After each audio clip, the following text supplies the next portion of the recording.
सत्ताधाऱ्यांकडून संसदेत वक्फ बोर्ड सुधारणा विधेयक मांडण्यात आल्यानंतर संसदेत त्यावर चर्चा झाली। या चर्चेदरम्यान विरोधकांनी सत्ताधाऱ्यांना चांगलेच धारेवर धरले। त्यानंतर या विधेयकावर मतदान पार पडले। यामध्ये विधेयकाच्या बाजूने 288 मते पडली तर 232 मते विधेयकाच्या विरोधात पडली। त्यामुळे हे विधेयक लोकसभेत गुरुवारी मध्यरात्री बहुमताने पास झाले। विधेयकावरील मतदानाच्या वेळी एक राजकीय घडामोड घडली, ज्याची चर्चा महाराष्ट्राच्या राजकारणात सुरू झाली आहे।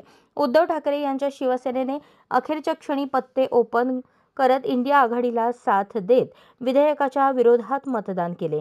काल तब्बल 11 ते 12 तास या विधेयकावर चर्चा झाली।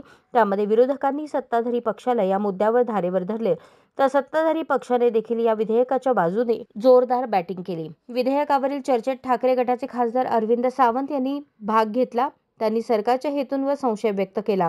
मी संयुक्त संसदीय समितीत होतो, पण दुर्दैवाने या समितीमध्ये विधेयकातील तरतुदींवर, त्यातील कलमांवर सविस्तर चर्चाच झाली नाही, असे सावंत यांनी सांगितले।